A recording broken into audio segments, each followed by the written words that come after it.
Going over yesterday's news that Tulsi Gabbard endorses Donald Trump in the 2024 presidential race.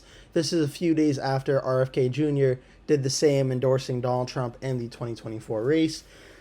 And it's very, very interesting and something I want to give my attention to because I'm not really sure how much of an effect having RFK Jr. and Tulsi Gabbard endorse Trump will do. But it's a very interesting thing in optic wise for the election that I think Trump is doing here. And it's something that I think, at very least, kind of makes you think about the 2024 election and maybe how things will go. Because, look, when you think about Tulsi Gabbard, like, once upon a time, she was like a rising star in the Democratic Party, definitely seen as a potential future presidential candidate, vice presidential candidate, and she ran for the Democratic nomination in 2020. And it's just very interesting now to see this happening where she endorses Trump. And the article goes into more information and a statement she gave where she said, as Americans, we must stand together to reject this anti-freedom culture of political retaliation and abuse of power. We can't allow our country to be destroyed by politicians who will put their own power ahead of interests of the American people, our freedom, and our future. And it's interesting because I'm at kind of like, I'm at a loss of trying to think how much does this actually does this affect the election at all?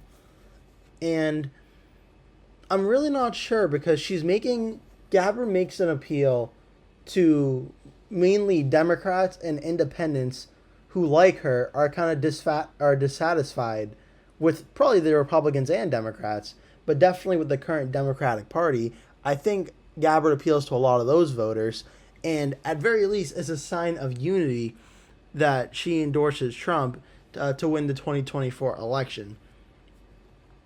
And it's just really interesting because I would like to see more if this actually has any effect on the 2024 election. The biggest effect I think Gabbard endorsing Trump could be is that reportedly Gabbard is helping Trump with his debate prep for his September 10 debate face-off against Kamala Harris.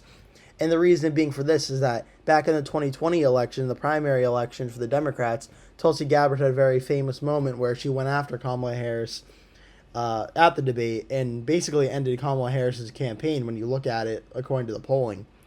And she said that she put 1,500 people in jail for marijuana violations, and then laughed about it when she was asked if she ever smoked marijuana, and that elicited a big response and cheer from the crowd and such.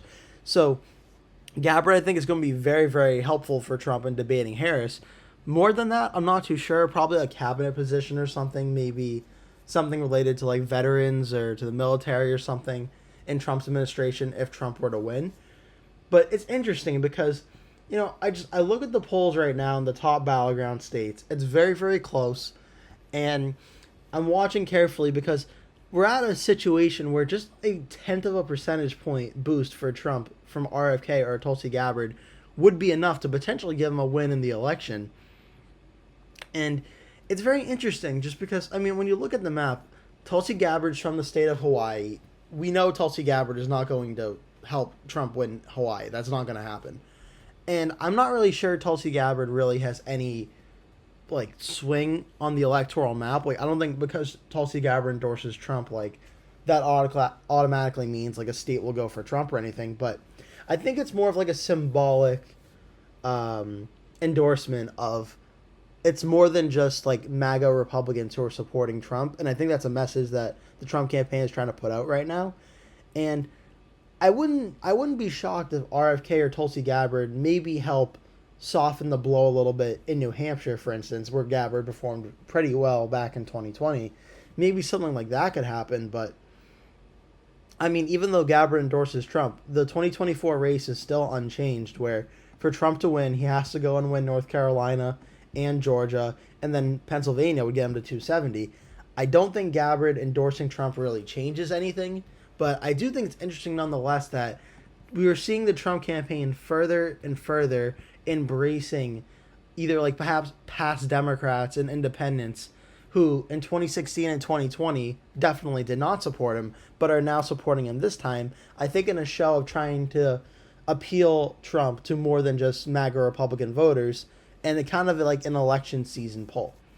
So that's going to be a shorter video today. There's not really too much I really want to delve into on this. I just kind of wanted to let you know because I thought it was very interesting and something that I think warrants at least a little bit of attention.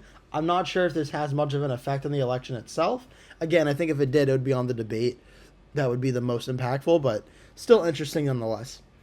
So that'll do it for today's video. Thank you so much for watching. I hope to see you in a future video. Thank you for watching. Make sure you click like, subscribe, share it with your friends. Stay tuned because I'll be posting a video every day from now until Election Day. Thank you so much for watching. Hope to see you in a future video.